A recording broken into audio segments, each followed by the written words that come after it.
It's time for the Onyx News.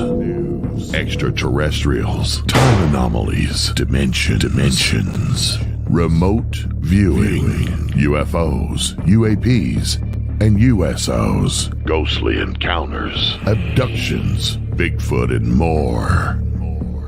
Your end of the week news source for everything unexplained. Here is your host for the Onyx News Podcast, Margie K.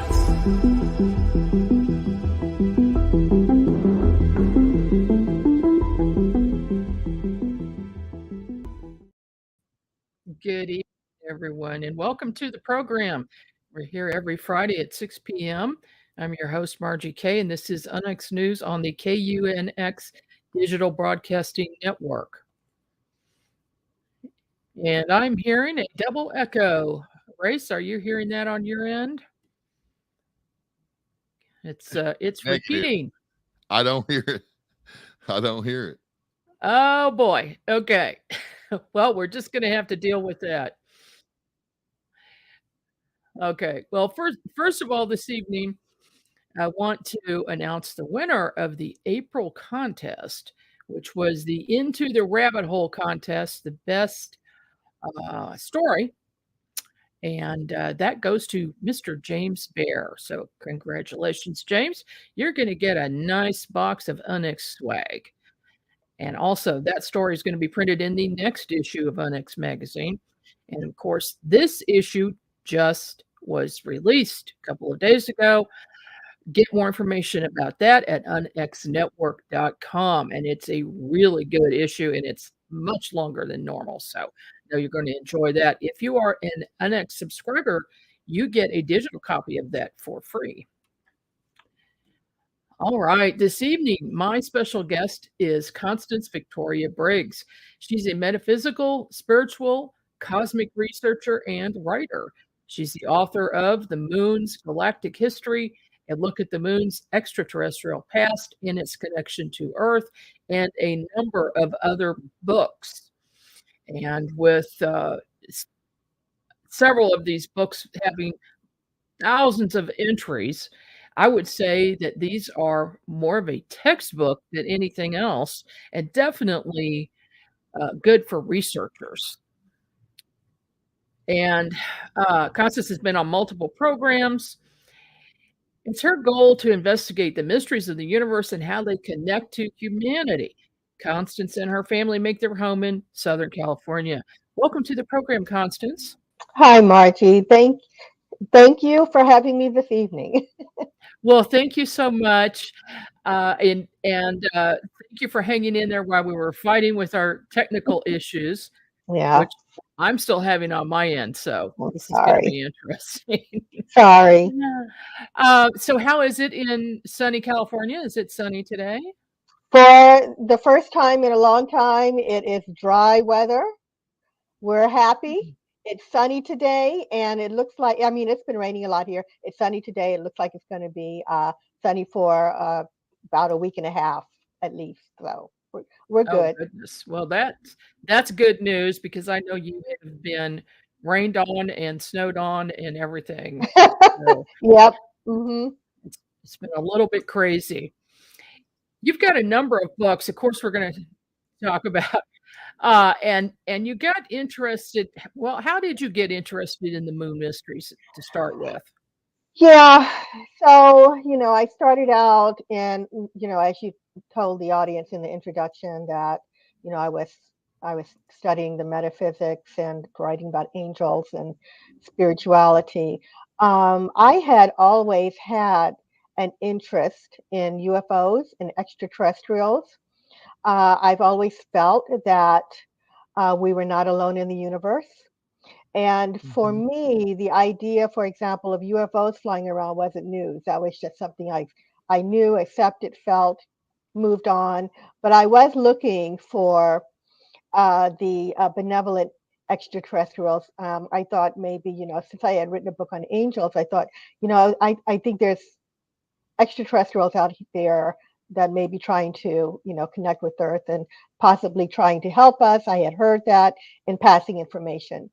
in going through that kind of information, one day a book a book came across my desk, and I can't remember if someone gave it to me or how I came about it, but it was titled "Our Mysterious Spaceship Moon," and it was written by a ufologist by the name of Don Wilson. And even though I always felt that we weren't alone in the universe and there were UFOs everywhere and stories of extraterrestrial visitation, I had never considered that there may be something going on with our moon until I read this book a few years back. Yeah, I know there's been a lot of speculation and theories about the moon, with one of them being that it is actually was actually placed there and is a gigantic spaceship. How do you feel about that? So, actually, the spaceship, we call this the spaceship moon theory, or I call it the spaceship moon theory. It's my favorite theory of all of the ones that have come about as to how the moon came to be. By the way, our scientists have no idea. They have said they don't know where it came from. They've had these 5 amazing theories. None of them panned out, including the one I grew up with was the capture theory of the moon, being caught into Earth's gravity, and that one didn't pan out. Then they came up with the giant impact theory, also known as the big whack theory, where they said a planet hit Earth and the Earth's materials, flew out into space and formed the moon. Well, now if you go onto NASA's website, they said they think that that's how it happened, but they're not sure that, it's not definitive. So, um, the spaceship moon theory, out of everything I've heard, is my favorite because it really does answer a lot of the questions as to what may be going on with the moon. The idea behind the spaceship moon theory, and yes, I think it is a, a, a ship or a structure of some sort that was sent over here, but the idea behind the spaceship moon theory is that extraterrestrials out there in the others somewhere Hmm. created this thing, quite possibly to help stabilize the Earth so that life can flourish here better than it was, or what was going on with it. That's the theory, that if this was brought into Earth's vicinity, that was the reason. But of course, we don't know that for sure either. It's all theory and speculation. But I think we have to keep the conversation going. So I think that the moon was sent in here. It is a spaceship. And in another thought, there were 2 Russian scientists, after the Apollo missions were done. There were 2 Russian scientists that worked for the Soviets, and they concluded, and I think this is where the term was coined from. They concluded that the moon is a spaceship, and they wrote a paper and they put their reputations on the line when they came out, and they said, from looking at the Apollo missions data, that it seems that this is a spaceship. Now, what did they look at? They looked at the material that the moon is made up from. They said that it's made up of very hard metals that looks like somebody put this thing together so that it could withstand the travels through a long journey through space and withstand radiation and meteor bombardment. That if they were going to create a spaceship, that what the moon is made from what they discovered from looking at the samples, that's what they would have created, a scientist would have used to create a hard structure with. And they said that it looks like the moon is covered with this moon-like substance to make it appear natural, but it isn't. And they looked at the fact also, one of the things was that the moon rang like a bell. Um, Hmm. didn't really sound like a bell, it reverberated. And NASA scientists came out and said, we don't know why it's doing that when it happened. The Apollo astronauts crashed the ascent stage from the lunar module into it, and it rang a couple of times. They did it, and it reverberated. And they said the moon seems to be hollow, and anything, of course, if it's hollow, it's not natural. And so Another thing that those Russian scientists looked at was the fact that it was when a meteor hits the moon's surface, no matter how big it is, um, it's all the same. The craters are all the same size, and that shouldn't happen. So the scientists looked at some of this stuff, the Soviet scientists, and said, it really looks like it's something someone created. It looks like a spaceship. We think there's someone in it. We think that it has all of the supplies inside of it, engines and things to keep someone alive as it went on this long journey through space and was placed here. So is the Earth's gravity then captured the moon, and now it's not under its own propulsion anymore? Is that what's going on with it? You know, since that time, since that paper, there has been a lot of study, theory, and speculation.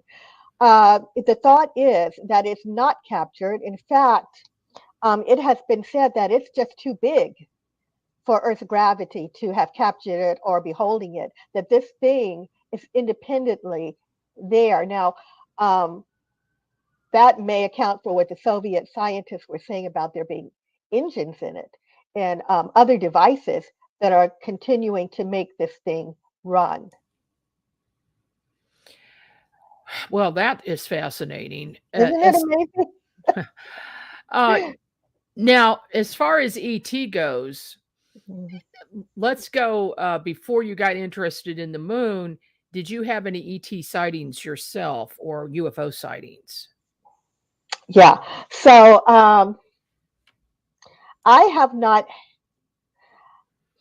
I have not had any ET experiences as people who have had the abduction experiences and been Mhm. taken aboard a ship.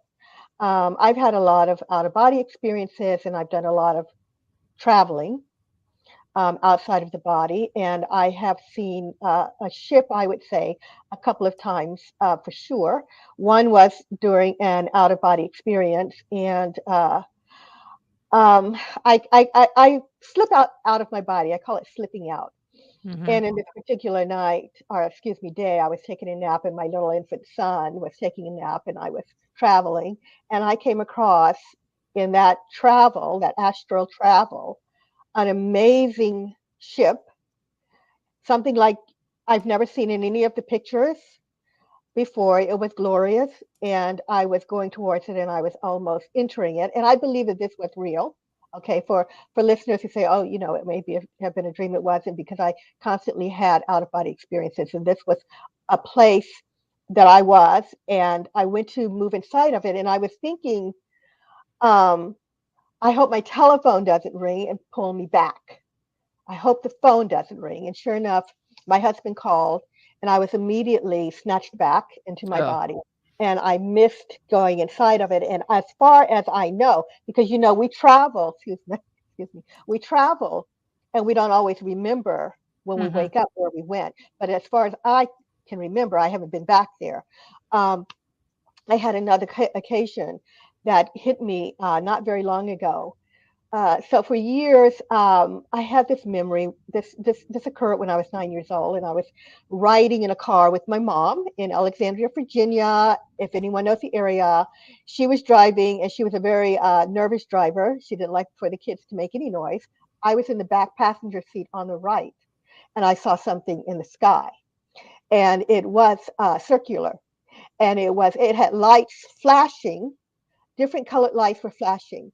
And I remember very vividly looking at that thing and saying, "Oh, I wonder if that's one of those things." I suppose I had heard something about UFOs. And now looking back, my parents didn't follow these stories. So I don't know where I heard it. Maybe there was something going on at that time. Wasn't paying a lot of attention, but this thing was hovering. And I remember us driving by and me just looking at it. And I wrote it off in my mind as some kind of maybe a plane or something. But I always remembered it. And I was writing about the moon, and I was looking at someone's experience, and this guy was saying, "Oh, I saw something and it was hovering." And I thought to myself, "Oh, well, it wasn't an airplane. Airplanes don't hover." And then I went, "Oh, oh." And I spent the next few weeks almost getting a headache trying to figure it out what Mhm. it was, because I just couldn't admit to myself that I had seen something so vivid way back then. But the thing was hovering. There's nothing that does that.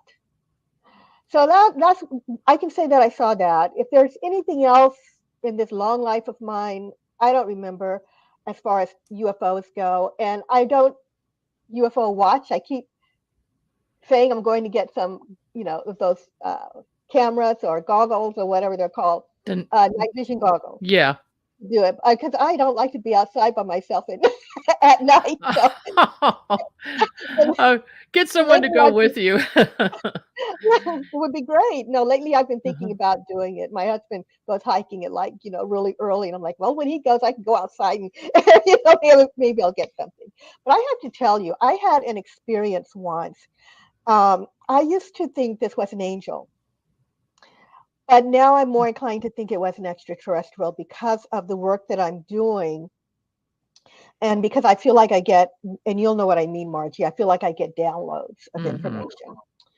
And you know, well, I was one of those kids in school that got bullied a lot, and I was one of the kids who couldn't accept it, take it, and I tried to end it all. During that process, uh, when I was out of it, I had taken all these pills, and I was just wanted to die. Someone came, so I saw what looked like a swirling cloud. And when it dissipated, there was a man standing there with he did have on what looked like a long white robe, but it had a high collar. And he was beckoning for me to come. And I just thought to myself, oh my God, this is what happens when you take a lot of pills. He looked very, very worried and concerned. And Mm. I thought, I didn't even move to go. I was so fascinated. And then he faded. I don't believe that that was a hallucination to this day. It was very real. And without naming the person or the entity, I do believe that I found a picture of him. And it looks to have been an extraterrestrial, I do believe, because what happened is I read an account of another woman who had the same experience. She saw a swirling cloud open, and there stood this being who had a very high collar, and someone had channeled a picture of this entity, and it had, I would swear, the same face that I saw. So I believe that was an extraterrestrial that I saw. And in my studies, I have recently learned that there are people who are doing the type of work you and I do, who are putting information out there that have had some kind of contact experience. And I believe that we have, although we can have angelic guides and people around us, we also have, I believe, a star family and guides around us. And some of us, I believe, have come into Earth to talk about this kind of a thing. Mhm. Yeah. So It that's my experiences. You asked. Yeah. Well, I knew there was a story there, and I knew people would be interested in hearing it.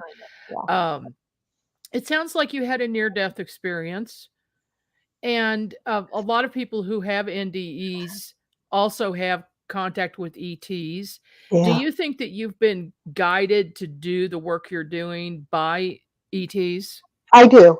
I do. It's been really fascinating because every time I've thought in life that I've had an awakening, I have another awakening. It's been taking these, Yeah.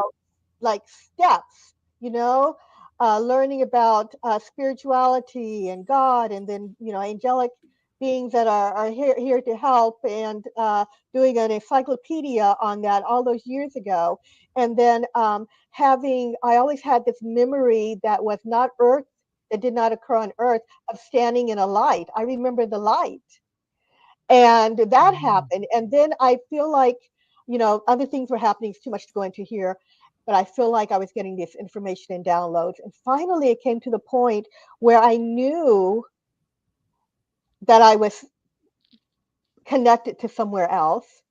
I knew I wasn't an angel born on earth. I said, oh, there's no way I'm an angel born on earth. I'm no angel, But in that process, my guides who had always given me, information, basically alluded to the fact that there were extraterrestrial beings around. And I thought, you guys, you've got to be kidding me. You're telling me that this was many, many years ago.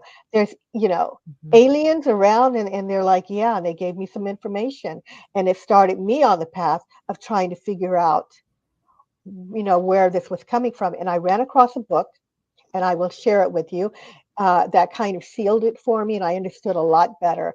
It was called From Elsewhere by Scott Mandeliker, and he did his thesis on people living on Earth that he believed had come in to do work here, not just learn lessons. We come in to learn lessons too, but Mhm. also we have our missions. And one of the missions, and you know this, that is prominent right now, is for us to educate people that we're not alone in the universe, that we are a part of a galactic, even universal community, and that we are heading, or at least trying to head in that direction, and that they're here to help. And they're feeding people information to get it out to the masses. That's what I believe.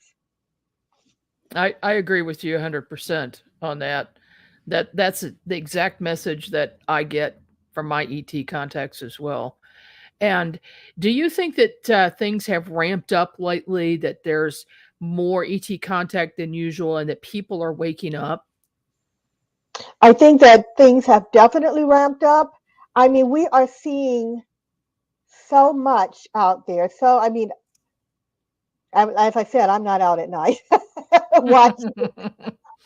I will be, I promise. And then I'll write another book. People are reporting seeing so many UFOs of all different shapes and sizes. It's stepped up from even the 1940s, when this is said to have all begun, which is not really when it all began. That's another story. We have Right. been visited forever, since the beginning of our written history and before. Extraterrestrials have been around, because why wouldn't they have been? They didn't just start to exist out there when we started. They are eons ahead of us, many of them. You know, um, Humankind is still pretty young and pretty new, and at least this physical body of humankind is new and living here. We come in, but anyway, there are ETs that have been around for forever. So, but in the 1940s, they stepped up coming. It appears because of our plans to use nuclear weaponry. Yes. And then lately, they've even stepped it up even more. People are seeing ships, and they're talking about having made contact with extraterrestrials, as I said. Sometimes they're being guided to send out information. And so I think that something is going to happen. I don't know how soon, but I think that there is something in the plan for our planet. And also, you hear a lot about us needing disclosure, disclosure, disclosure. Yeah. I don't necessarily believe that the government isn't hiding things, but I do believe that the extraterrestrials may be calling most of the shots as to when the masses will see them. You know, there was that I was watching TV one day. And you'll know this story. I was watching TV, and I heard the name Galactic Federation come on the news, and I rolled around. I was in my kitchen, and my whole family. I have two grown children and my husband. My whole family were around doing things. We were getting ready for dinner, and I couldn't believe they had. And I said they outed the Galactic Federation. Hmm. I knew about the Galactic Federation years and years and years ago. It wasn't a new term for me, but it was for my family, because we don't really talk. We haven't gotten into a Galactic Federation. But this writer, he's you know what I'm talking about. His name is He's Israeli, and I always have a hard time with this name. But he wrote a book, and he was a military and government official, and Yeah. he's old now, right? And he said, I have nothing to lose, basically. I have money, I have status, I have everything I need. I'm going to just tell you, there's people on Mars, and there's ETs on Mars, and they're working with people from our military or Hmm. Earth government, and but they said not to tell anybody because we're not ready, and they're called the Galactic Federation. People don't believe him. People think that Yeah. he made it up or that he did it to sell his books, and he said he doesn't need the money. But just the fact that he used the term Galactic Federation just blew me away. There Okay. are a lot of terms, a lot of terminology, a lot of things coming out in the news lately that's being allowed to be released. So yeah, I feel like something big is on the horizon too. We do have to take a short break, and we'll be back right after these messages.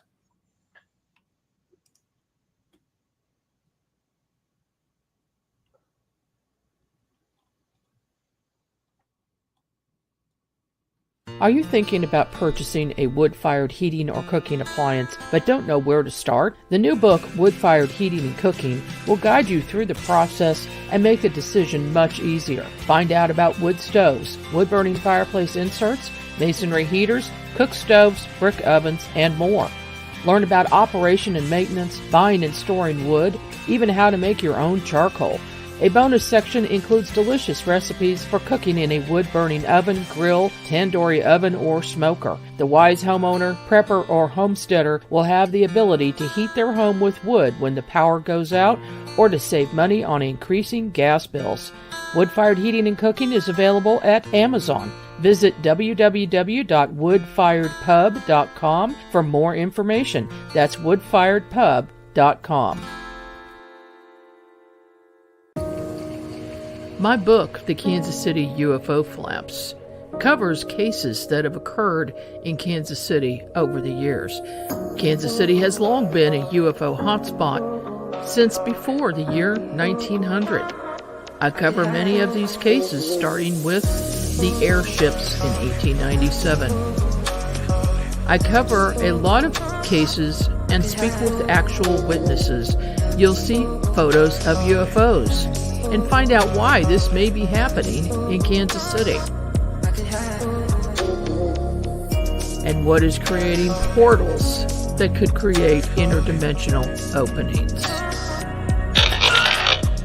Read about the events that we've held in Kansas City to discuss this and more. Visit unexmedia.com for more information. The book is available at Amazon.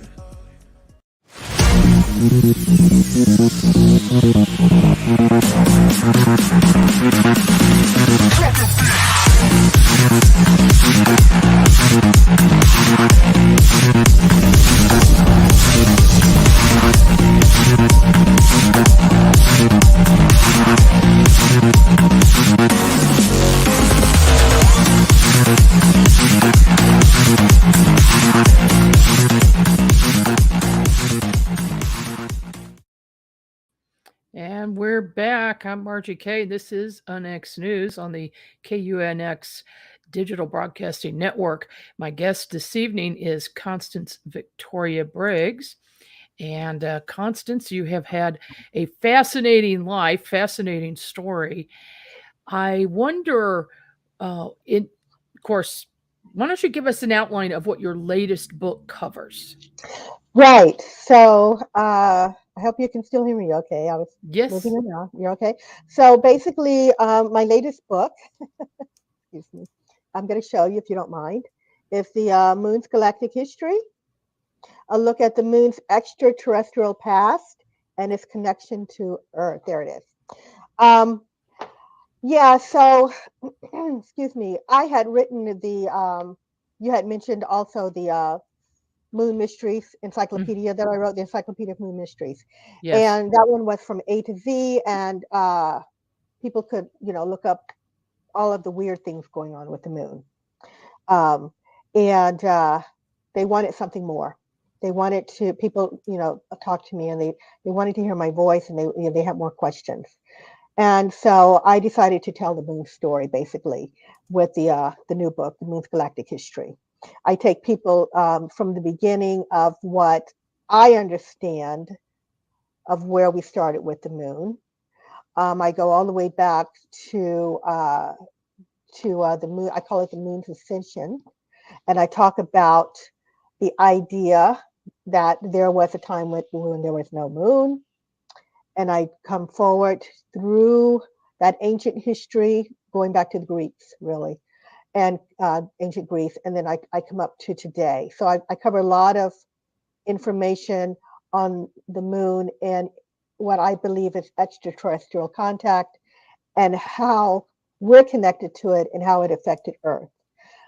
Um, so the moon's ascension starts with that's the first chapter, and it starts with like I said, the idea that there was a time when there was no moon in the sky. There were Greek philosophers and writers and Roman writers and a few others that talked about a period when there was no moon out there. All right, and they said that the object that shined brightest in the sky was Venus.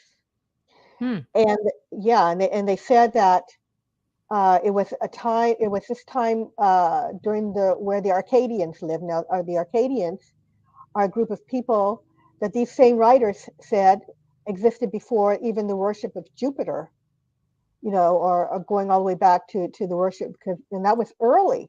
They're dating this back even before Sumeria in Mesopotamia and Egypt, ancient Egypt, all of those great civilizations. They're saying there were these people out there running, wild, and they just lived in the wilderness, and apparently this information had been handed down, and they talked about it. So I bring I tell the moon story, and I come forward a little bit, and I talk about the Sun Gate in Bolivia that talks about a time where the moon came in. When the moon came in, there is this artifact, this monolith in Bolivia, and it is a doorway, and they call it the Sun Gate, and it's located on an area that was, they think, where they studied the stars, an observatory, and this writing on it says that the moon came in, and when it did, it caused a lot of havoc on Earth. Upheavals and storms, and weather went bad and went crazy. And then when it settled, this thing was there.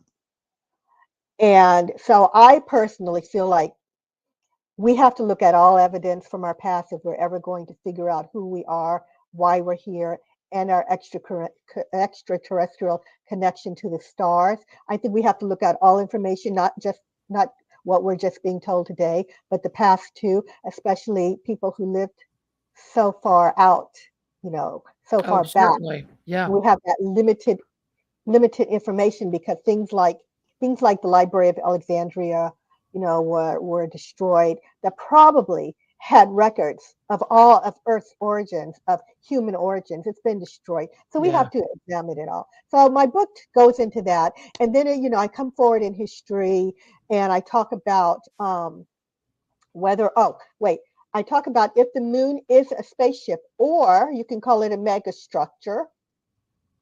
If it is, then why is it here? Who brought it here? I look at that kind of thing. Is it a generation ship? Meaning, is it here with a group of beings in it that came across the universe and took many years to get here, and they lived in there, and are they still there now? Why did they come? Was it only to stabilize Earth, or were they themselves running from something? Could these be beings that were trying to escape their own world because of a catastrophe? Did they leave their ship, the moon, and come to Earth? We have so many reports of humanoid extraterrestrials, and so many reports of people having contact with these beings that look so human that they said they could live right next door to us and we wouldn't know it. Were they on there, or is it a more commonly known species that we call the Greys, or is it them? So I cover that. I also look at other things that could be going on up there, because we have found structures on the moon. All right. I mean, by now, if you follow this kind of phenomena, most of No, there's structures on the moon. Now, not Yeah, I. we've got a question, Yeah. Constance, in the chat. Do you have an opinion of the alleged photos of the alleged pyramids, towers, and buildings on the moon that NASA supposedly has? Yes. Okay. So this is my opinion, and I was just going to get into that. Right. So, I've seen a lot of those photos. They say, "Oh, NASA tried to hide this, and NASA tried to hide that." But if they did, a lot of things still have gotten through. And all you have to do is Google structures on the moon and go to images, and all kinds of things pop up. Pyramids pop up. Pyramids pop up. Buildings pop up. Ships hovering above the moon and in the craters pop up. Mm-hmm. All right. So if they were trying to cover it up, they didn't do such a very good job, because I didn't make it up. People didn't, make up these pictures. They're there. Where do I think they came from? So in the moon's galactic history, I talk about our possible connection. Um, okay, there's two answers. There was a time in our history, according to some traditions, that we have the ability to fly into outer space. All right. Well, in the Indian writings, they talk about the gods flying into outer space, and that humans were very familiar with aerial phenomena. So when I've looked at some of the structures on the moon, and other people who've written books talked about it, sometimes those structures look very much like what we had here in ancient times. They have found monoliths on the moon. They look like the pyramids, the pyramid of Washington D.C. cuspids. All right. Mm-hmm. They have taken lunar orbiter took a picture. One of the lunar orbiters took a picture of a pyramid. One of the Apollo missions took another picture of a pyramid that looked just like the pyramid of Giza. So how is that? I think that we had some sort of connection of going back and forth. Once that moon came in and it was here for a long period of time, we may have been traveling back and forth between Earth and the moon. We had some sort of advanced technology, maybe brought here by extraterrestrials, unless mankind had come to a point in technology where we had it, and then due to catastrophe, maybe we were destroyed and started again. But anyway, we had some transportation. It said the Hindu scriptures say that they could go from Earth to the moon and beyond. So maybe there was that back and forth, and that's why the structures look so similar. And there's also an Atlantis connection, where Atlantis, of course, as we know, was said to have had be technologically advanced, and they had a connection to the moon. And some believe that maybe there's one tale that says that they had a territory on the moon. Now, those are intact ancient structures I just mentioned. However, there are structures up there that look like they have been blown to bits. And there's been a couple of writers that talked about it in their books, that it looks like from the pictures that there was some kind of destruction that happened.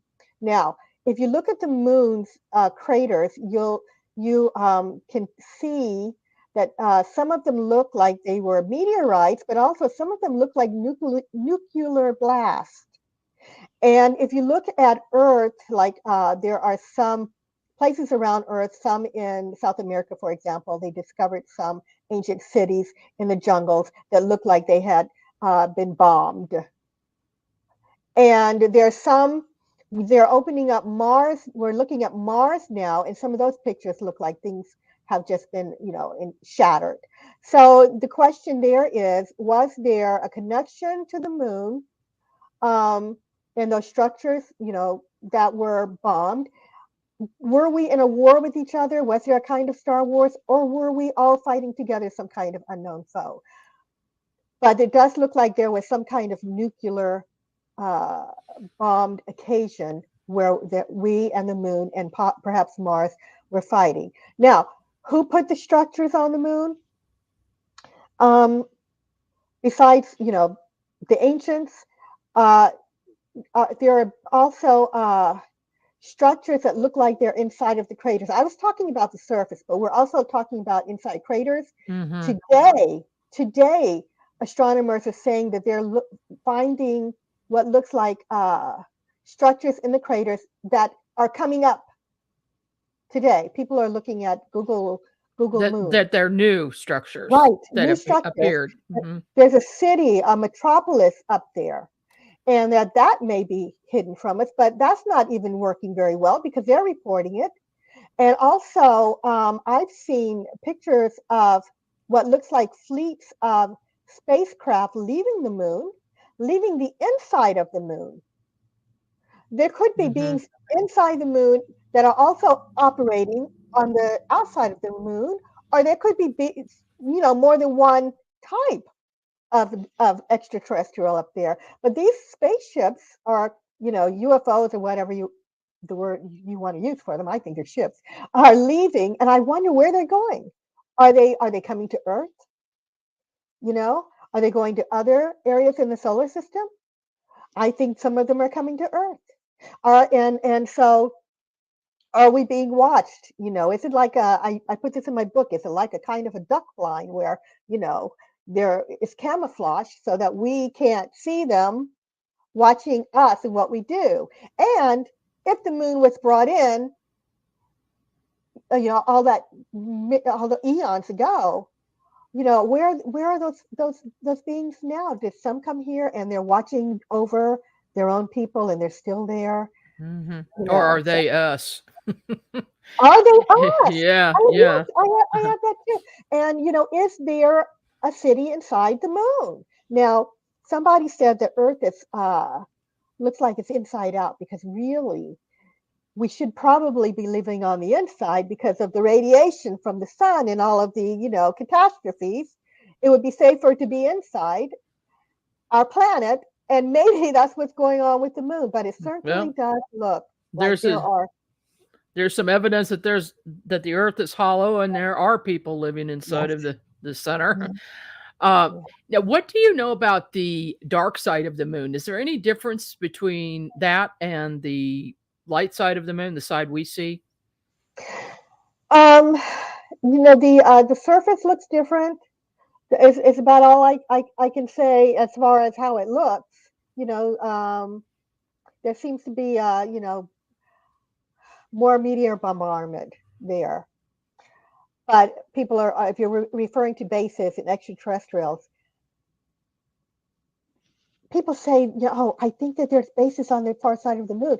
Yeah, there could be bases on the far side of the moon. But if you ask me, we're seeing stuff on the, on the front side too. Mm-hmm. I don't know if it really makes any difference. They seem to be all over the place. Now, It would make sense if they need sunlight, for power or for, growing plants or something. You'd think they would need right. sunlight.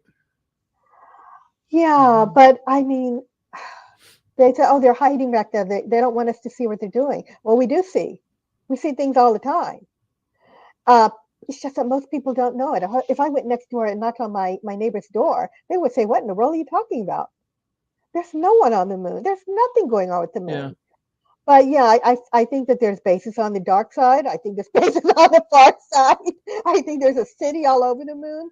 I will tell you that a story of one of the Apollo missions when they first traveled all the way around the moon and they got to that, it's called the far side or the dark side, but the far side of the moon. And they call it the far side because all of the moon gets light at some point. But yeah, so the astronauts were going around and they started hearing sounds.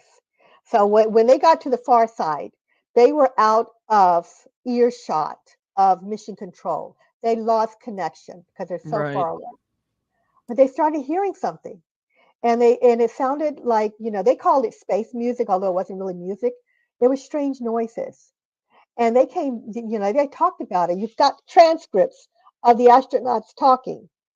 And they said, do you hear that noise? It's like, woo, woo. Did you hear that? What is that? Should we tell anybody about it? And people said they won't believe it.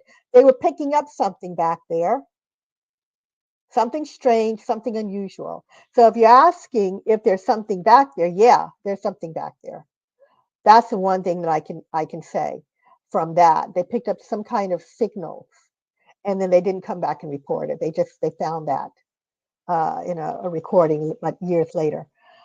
But yeah, I think that is there's something going on all over the moon.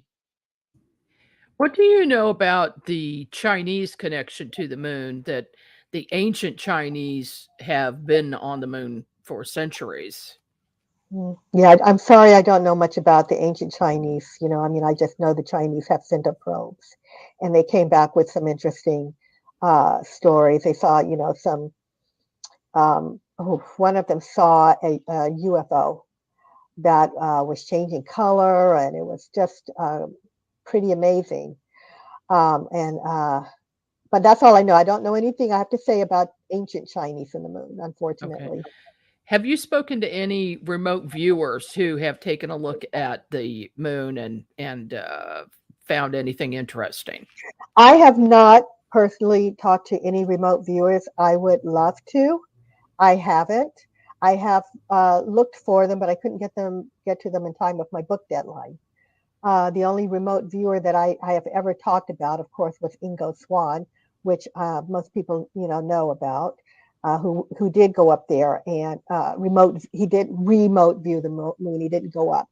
He remote viewed the moon, and he saw humanoids on the moon, Mhm. and they were naked, and they were working, and looked like they were building, I believe, a laser. And he saw factories. He saw some pretty amazing stuff up there. If you're not familiar with Ingo Swann, he was a few years back. He was the world's most prominent, proficient remote viewer, and he was recruited by a secret government and taken to a secret location and asked to remote view the moon. He was given coordinates because obviously there's someone up there. And they wanted more information, and that was Yeah. one of the ways of doing it. Well, he They did a lot did. of things for the Yeah. government. Yeah. Carl asks if I have remote viewed the dark side of the moon, and yes, I have. And I see during one session I saw an opening up and a spaceship going into it, and then it closing. Similar to what we're seeing with our mountains here. Mhm. Um, Got another question. A satellite was slammed into the moon by NASA recently. In your opinion, was that an experiment to see if water was there, as NASA said, or was it an attack mission? Well, when they did this, I think that was 2009, right? And I they had already discovered that the moon had water. I don't even know why they said that, and I had people texting contacting me and said, "Yeah, we've already found water up there. Why are they saying that?" I Yeah. think that they were trying to cover up build some structures really before. I mean, this is my guess. It's my speculation that there are things up there that they don't want other governments to find, perhaps, and that may have been some of it. They know there's structures up there. I have a little book here. I always show this whenever I go on a show. Tying into the question, this is the NASA Lunar Technical Report. You can get it on Amazon, and this taught me basically it is a report of strange things that NASA had seen knew about on the moon. Okay, and it was classified at one time. They declassified it, and I heard that they regret it. Um, but they knew, and they know that there are things on the moon. All right, and there are things up there that they may not want to share with other people, and that could be because of security. It doesn't mean that they're being mean or trying to be secretive. They just may think, you know how men, I don't mean men, I mean humankind thinks everything has to be bombed, destroyed, and blown up. That may be their way of trying to secure information. But I think they were after something. I think it was some buildings up there, maybe. Just my Goodness. guess, guys. Since you've been doing this work, all of this research and writing, Mm. have you had any contact by anybody in the government or anybody asking you not to continue doing this work? No, I don't think they care. I mean, the stuff that I'm talking about isn't classified, you know. Um, it's out there. It's on,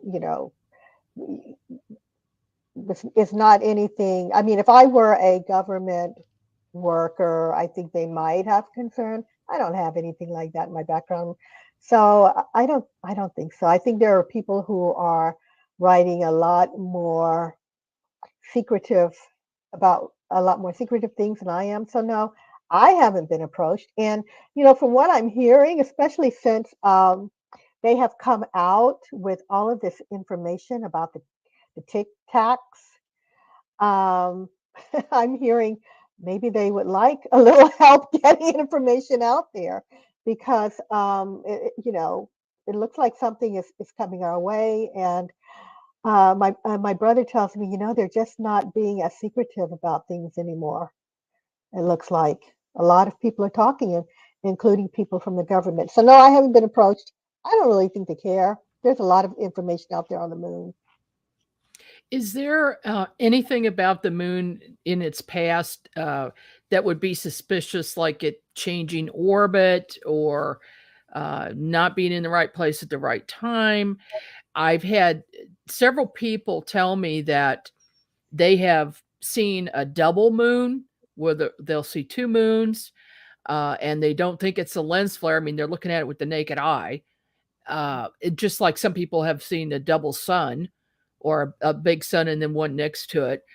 But things like that, or where they see the moon in one place and then a few minutes later it's in another part of the sky altogether. Have you had Wow. any reports like that? No. Well, okay. Not people reporting to me. I've seen information about double moons, and I don't know what's going on with that. And interestingly enough, I have a lot of strange information, in my book. That's not one of them. I have no clue what that could be about. Hmm. It's pretty unnerving, Yeah, but I oh, just it is. don't know. I It's don't know. it's very strange.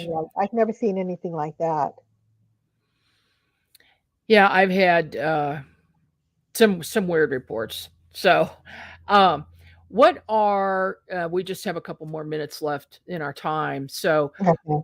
what would be the top strangest structures or things about the moon that you would want people to know about?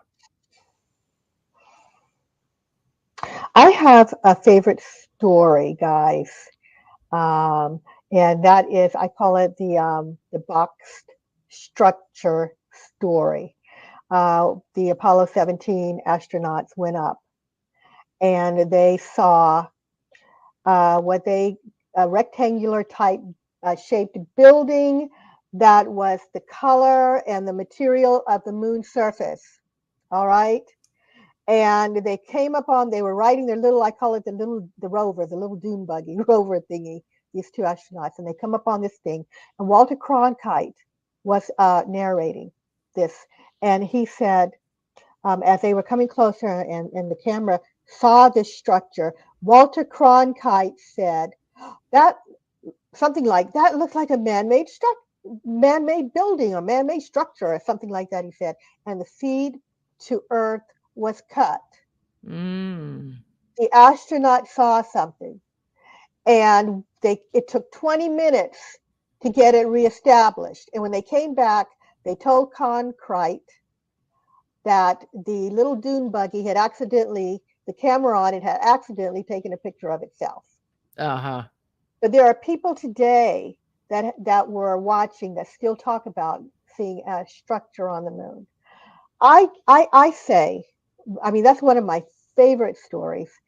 It's in my Moon Mysteries book, and I say that I think there is a city on the moon, and there are people on the moon, and that explains a lot of what we see today by way of course, the UFOs, the strange lights. I didn't even get into strange lights being seen on the moon since at least since going back to the telescope, creating of the telescope. They've been seeing lights moving across the moon, surface of the moon, objects Mm-hmm. moving. With all of those things are coming from beings, I believe, that live on the moon. Even today, they're saying that it looks like there are craters with lights parked around them, and like maybe ships are lined up. That's the Yeah. takeaway, that we're not alone in the universe. That's what I preach. And we didn't get very far out there before we ran into somebody. Well, that's a good note to end on. Thank you so much, Constance Victoria Briggs, for spending some time with me this evening. And Thanks for having me. where can people get the book? Amazon. Amazon is the All right. number one place to get everything, I think, right? Yep, absolutely. Well, thank you so much. And thank you all for joining me this evening. I'm Margie Kay. I'll see you here again next week.